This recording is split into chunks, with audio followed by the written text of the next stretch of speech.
Hi friends, you are watching Tech World 1.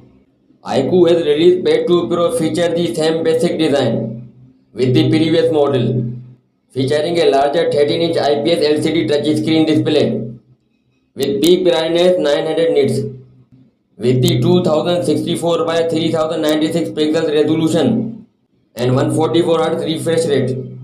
Pay 2 Pro has 8 speakers with surround sound.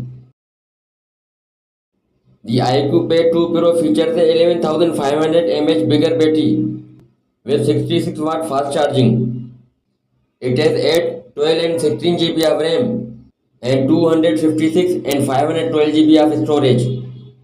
There will be a 13 megapixel back camera and 8 megapixel front camera. The Vivo iQOO Pad 2 Pro is utilizing the MediaTek Dimensity 9300 Plus chipset with the 3.4 GHz octa-core CPU.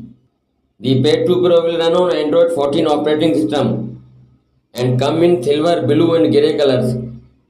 iQOO Pad 2 Pro is priced at $478 with 8 and 256 GB and $576 United States dollar for the 16 and 512 GB. That's all for now. Friends, subscribe my channel for more videos. Thanks.